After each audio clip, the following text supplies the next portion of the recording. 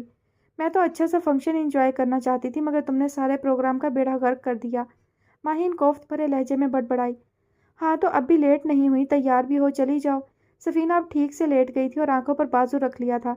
تم اچھی طرح جانتی ہو میں تمہارے بغیر کوئی گیدرنگ انجوائے نہیں کر سکتی۔ ماہین تیزی سے قریب آئی اور سفینہ کا بازو بزور بازو آنکھوں سے ہٹا دیا۔ اپنے پیار کا اتنا احسان نہ جتاؤ، آسٹریلیا پہنچنے کی دیر ہے، 2 بچوں کی ماما بن گئی تو یاد دلانے پر یاد آیا کروں گی۔ سفینہ نے شریر مسکراہٹ کے ساتھ اسے گھورا۔ تب کی تب دیکھی جائے گی، ابھی تو تمہارے ساتھ ہی گزارا کرنا ہے۔ اچھا چلو جلدی سے large lasagne, pizza, Russian salad, Italian salad, koyla karahi اور 2 روگنی نان آرڈر کرو۔ 2 گھنٹے میں ڈیلیور ہوگا، مجھے تھوڑی دیر بعد بھوک لگنا شروع ہو جائے گی۔ ماہین وارڈروب میں سر گھسائے مینیو بتا رہی تھی۔ یہ تم کتنے دن کا راشن منگوا رہی ہو؟ سفینہ نے آنکھیں پھاڑ کر سوال کیا۔ تمہیں معلوم ہے مجھے غصے میں بے تحاشا بھوک لگتی ہے، یہ فائن تو تمہیں بھرنا پڑے گا، ماہین نے قطعیت سے کہا تھا۔ میری پاکٹ منی میں اتنی عیاشی کی گنجائش نہیں ہے، 1 ڈش بتاؤ۔ سفینہ نے بھی فیصلہ سنا دیا۔ بہن تو تمہاری 5,000 کے نوٹ پر آٹوگراف لیتی ہے، تم اپنی پیاری دوست پر 2,500 خرچ نہیں کر سکتی؟ ماہین نے غیرت جگانے کے لیے ایڑی چوٹی کا زور لگانے کی کوشش کی۔ ہاں جب اماں کے سامنے ہاتھ پھیلا کر کھڑی ہوگی اور سنے گی بے حساب تو اسے رہ رہ کر اپنا 5,000 کا نوٹ یاد آئے گا۔ اب تو اس کی ویلیو عید مبارک کے نوٹ والی ہے، پتہ چلے گا اسے۔ سفینہ اب اوندھی ہو کر ماہین کی طرف دیکھ رہی تھی۔ کوہنیوں کے بل پر آدھا جسم اٹھایا ہوا تھا، بالوں کا عارضی جوڑا کھل چکا تھا، بال بکھر کر دائیں بائیں گرے ہوئے تھے، ذہانت سے چمکتی آنکھوں میں لطافت کے سنہری رنگ تھے، بھینچے ہوئے بھرے بھرے ہونٹ، مسکراہٹ آنکھوں میں تھی۔ ماہین نے پلٹ کر اس کی طرف دیکھا، پھر یکٹک دیکھنے لگی۔ یہ تم کہہ رہی ہو؟ کس دل سے کہہ رہی ہو؟ وہ 5,000 کا نوٹ شاید کچھ عرصے بعد زارا کے لیے واقعی عید مبارک کا نوٹ بن جائے، سفینہ بولی، مگر تمہارے لیے تو کوہ نور ہے۔ ماہین اپنا نائٹ ڈریس بازو پر لٹکا کر اس کی طرف بڑھتے ہوئے کہہ رہی تھی۔ بولتی رہو، یوں ہی تکے لگاتی لگاتی آسٹریلیا چلی جانا، سفینہ نے نظر چرا کر کہا اور سر تکیے میں گھسا دیا۔ میری طرف دیکھ کر بات کرو میری جان، تم سے کہہ رہی ہوں۔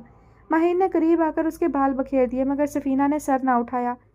تم میرے سامنے 2 مرتبہ پرنس سے ملی ہو اور پھر اس ملن کے بعد جو کچھ میں نے نوٹ کیا ہے وہ تمہارے فرشتوں نے بھی ضرور نوٹ کیا ہوگا، مگر جو میں سمجھ چکی ہوں وہ ابھی اس پر غور و فکر کر رہے ہوں گے۔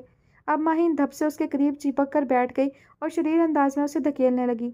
جاؤ تم اپنا کام کرو، میں آرڈر کر رہی ہوں۔ جتنی فضول باتیں تم نے ابھی کی ہیں اس سے مجھے اندازہ ہوا کہ ٹیمپرامنٹ تمہارا کمال کا ہے۔ سفینہ اسی طرح تکیے میں سر گھسائے گھسائے بول رہی تھی۔ تمہارا ٹیمپرامنٹ کمال کا ہے، تمہارا سلیکشن بھی کمال ہے۔ اس کے پاس سیل فون نہیں ہوتا، پاپا سے لینڈ لائن نمبر لے کر دوں؟ سفینہ سیدھی ہو گئی اور سیل پر ریسٹورانٹ کا نمبر تلاش کرنے لگی، یوں جیسے بہری ہو، آواز ہی نہ آ رہی ہو۔ حالانکہ دل نے پھڑک کر کہا تھا، دید نہ سہی شنید سہی، چلو بات کرا دو کہ اس کی آنکھوں میں نے اپنا عکس دیکھا تھا۔